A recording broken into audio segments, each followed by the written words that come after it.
Today I'm going to be making a tarp using leftover plastic bags that once held wood pellets. Here's the situation. We got a new snowblower right here, and we have no room in the shed to store it. So we're going to store it downstairs in the basement, and I'm going to put it in the back furnace room. After we use it, it's going to be wet, it's going to have snow on it, it's going to drip, so I need a tarp. So I was thinking, and then I look over there, and an idea strikes me.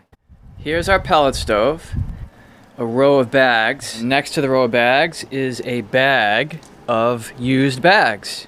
I'm going to take some scissors right here and cut them into pieces that I can use to make a tarp. You want to first cut along the long seam here. You're saying, why are you doing this outside? You'll find out in a minute.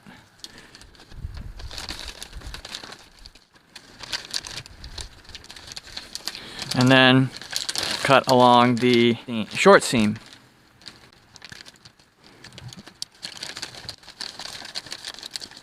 The reason why we're doing this outside is the pellet bag has pellet residue in it that I want to shake out because I don't want to get that in the house on the floor. So I'm going to shake this out real quick, and then we'll go inside and start putting these together.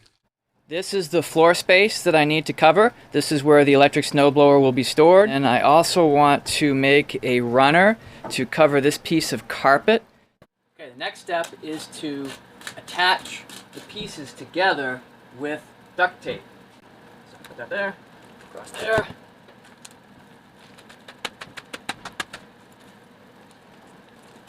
Nice thing about using plastic bags to make a tarp is you can customize it to fit the space. As you can see, this is an odd shaped space, and I cut pieces so that it fits perfect. And that's making a tarp.